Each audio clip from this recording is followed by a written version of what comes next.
Sigma Male Diaries Podcast. Let's get on with it, y'all. Let's go. Where you can relax, have fun, get a good laugh, get information, and enjoy the show. I need to do what it do, baby. You already know who it is. This is Nigel McKnight, and I am the host of Sigma Male Diaries. Ladies and gentlemen, thank you for the love. Thank you for the support. Thank you. Today, I am going to be discussing Roe v. Wade. That's right, Roe v. Wade. Now, I don't have any quarrels with what a woman does with her body. However, I look at the whole point of view behind what's going on.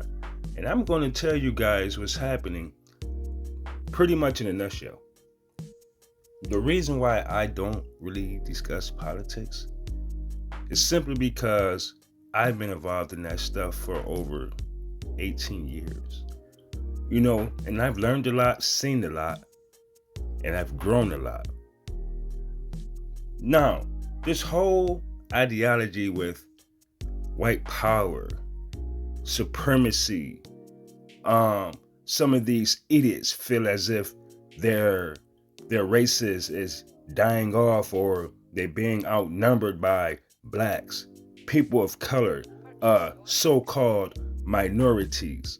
Ladies and gentlemen, I'm going to explain something to you. In America, African American women are in the leading percentage of abortions. Then come Hispanics, then come Caucasians, Europeans.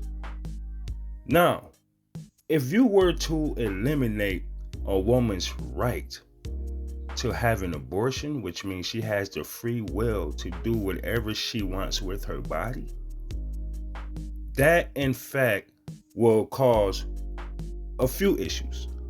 Number one, it's unjust, it's unfair, and it's not politically correct.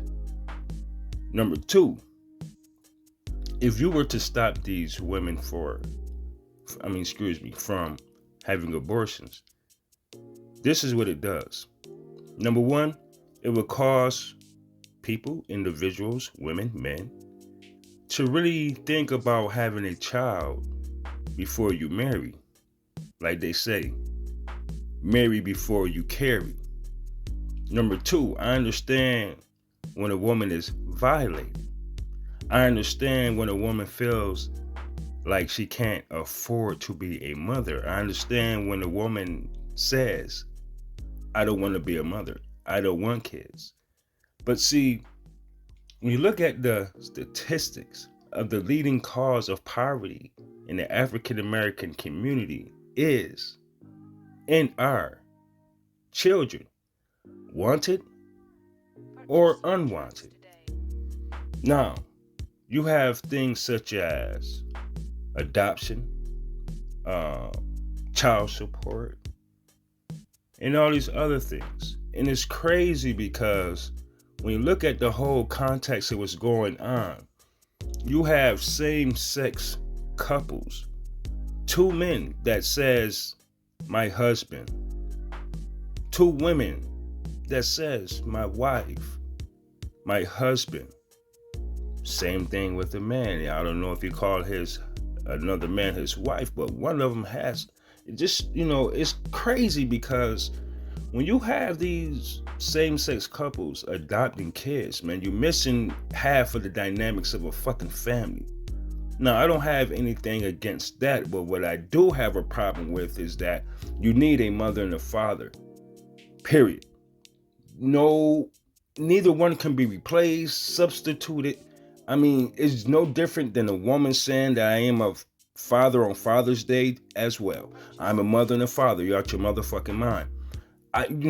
This whole concept of, what they're gonna do. I mean, we ain't gonna be able to afford this. I mean, it's not fair. No, what it is that It's a marketing scheme.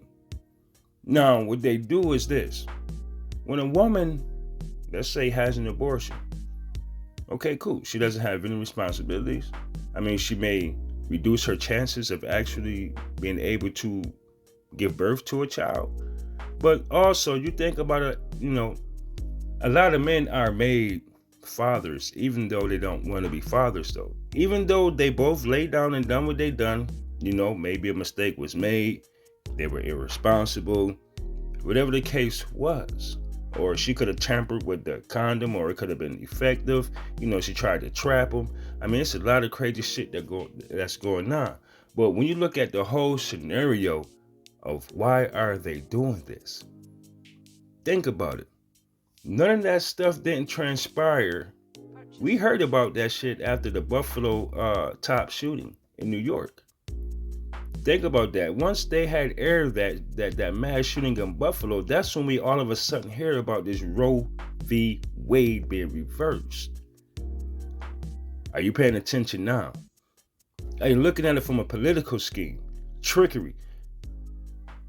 That top mass shooting in Buffalo, that was almost exactly 100-year anniversary of what happened in Tulsa, Oklahoma. The Black Republican Party, the dismantlement of the Black Republican Party. Now, I had a lot of women tell me, and men try to push this in my mind, and the reason why I don't allow it to be pushed in my mind because I understand European manipulation, antics, and tactics against Africans. It doesn't matter where we are. This is a cultural pandemic. And a lot of you don't understand. A lot of this stuff here is to keep your mind focused, on not seeing the bigger picture. What are their intent? What's the agenda? Why aren't they pushing for reparations for Africans? Why are they doing other things? Why are they sending billions and billions of dollars to Ukraine and allowing us to suffer in America? High gas prices, inflation, all this crazy shit. See, it's not just a supremacist that feels as if their races is being outpopulated by blacks, people of color, brown people, minorities. See, these same people are empowered in high places. It's not just the people that you hear about that got caught on the motherfucking news. It's this shit they got going on inside their fucking house. Whether it's the White House, whether it's another house, or a different house, a cousin's house, a relative house, it doesn't matter. The shit is real. Think about it. You're the president of the United States. Why would you agree to a woman being violated to say, hey, you can't do this, you must have a child that you don't want, Yeah, a lot of people can say, oh, they should be responsible. No, motherfuckers, look at the bigger picture. Look at what the government is doing once again 100 years later. 100 years later.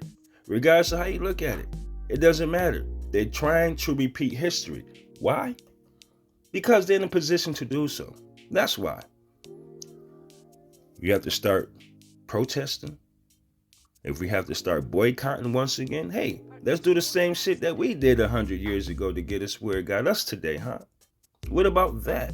See, they know that in the African American community, man, 80% of women are single mothers. What does that mean? They do not have a man in the leadership position. They do not have a man to protect them. See, back in the day, in the olden days, in the traditional times, right? See, a lot of men were educated, college educated. They were smart. They was able to lead successful legacies, families. But today, because women feel as if this whole equality thing is such a big motherfucking deal, a woman can have the same credentials as a man. In her mind, she's better than him. And that's the problem. They know that we lack unity, man.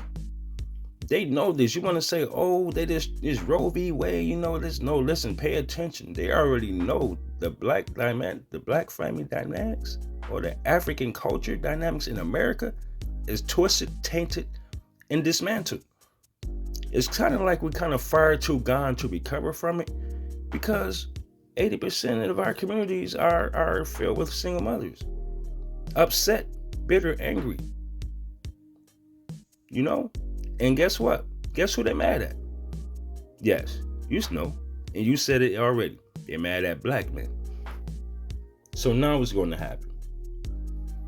Huh? What's going to happen now? Are you going to put yourself in a better position so you won't be impacted by this whole thing? Are you really going to think twice now about what the fuck you do? Do you still want to run after Pookie and Ray Ray? Huh? How is it that it's 30% of fucking men in the African American community that are mainly fathering all these fucking kids? Hey, I didn't say it. BlackDemographic.com says it. 51% of men from the ages of 18, black men, okay? They are included as well, are still fucking virgins, right? 54% of black men, all right, are sexless and or childless, okay? And we'll say both, sexless and childless. So what does that mean? Do you even understand that only 30% of African men, are married? Huh?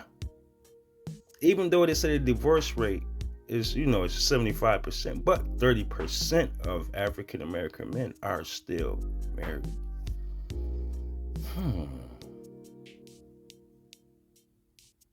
Are y'all waking up now? See, a lot of races and cultures don't really have to deal with abortions. The one that they call trash, low value, those type of people, they don't really too much care about them because they're at the bottom of the totem pole in the social hierarchy in their society. So it doesn't matter if it affects them. They know that their men, their average salary earning men, European men and Caucasian men, huh? Their wives aren't looking down on them like that. See, they understand unity. Their wives making $100,000 a year. He's making $50K. And guess what? He's being respected. He's handling the money and everything. But does that happen in the African American community though? Purchase your tracks today. Queens, kings, niggas, colloquial terms, bitches, hoes, 304s. This is all that we say about each other. So as long as you have the majority of women disrespecting their men in their communities and or societies, man, you're not going to have any unity. This Roe v. Wade is just going to be a fucking icing on the cake for corporate America, for white America. Man, listen, I'm going to say what the fuck I want to say. Because it is what it is. Because this is a difference of freedom versus slavery. This is a difference of free will versus manipulation, imprisonment. Huh? No, it's kind of sad that, women go through the things they go through and they be put in the dilemma to not want a child. But what about the dilemmas that men go through? Not wanting to be a father, but a woman say, hey, guess what? I don't care. I'm going to be selfish. I'm still going to have this child whether we plan for it or not. Purchase your tracks today. There's a lot of disadvantages to that. But if you think about how child support is a multi-billion-dollar industry though, right?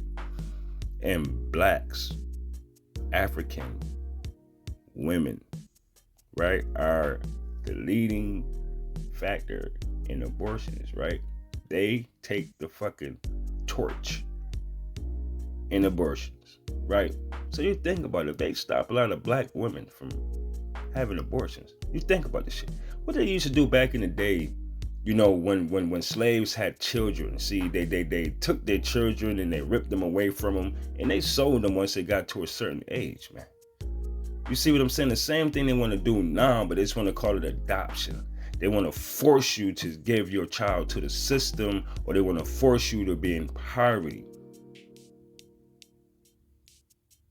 It's not just to attack women's rights to, let's say, abort a child.